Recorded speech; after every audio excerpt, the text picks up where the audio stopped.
Sarong Albayano nag-top 1 sa pigkondusir na Mining Engineering Licensure Examination ngunya na bulan.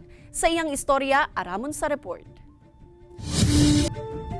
Sa average rate na 89.40%, nangenod sa pigkondusir na Mining Engineering Licensure Examination ngunya na bulan ng Setyembre ang sarong 23 anyos na Albayano. Siya mayong iba kundi si Engineer John Martin Sirio kan Banwaan kan Tiwi Albay.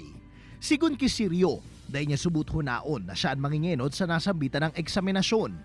Tulong beses kaya ining naprakasar puun kan siya maggraduar kan taong 2020 huli sa huma kan pandemya. Alagad imbes na panluyahanin buot, urug pang nagpursigi si Sirio sa pagre-review. Wala kaming magagawa about sa situation, so parang nilulunok na lang po namin yung binabato sa amin na situation, in which I think strengthened our will and dedication po to really achieve our goals.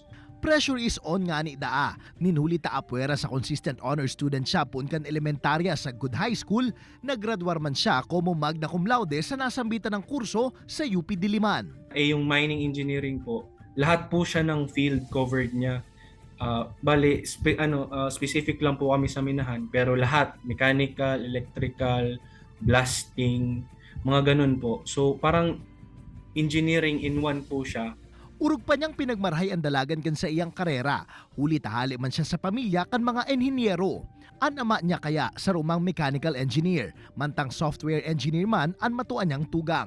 Sa presente, nagtatrabaho naman si Sirio sa sarong mining company sa Agusan del Sur. Asintano niya man na magtrabaho sa gobyerno sa maabot na panahon.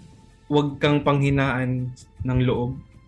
Yun po talaga yung pinaka-importante kasi kahit andyan lahat ng resources, andyan lahat ng opportunities, kung panghihinaan ka ng loob, hindi mo rin siya makakagat or masusulit.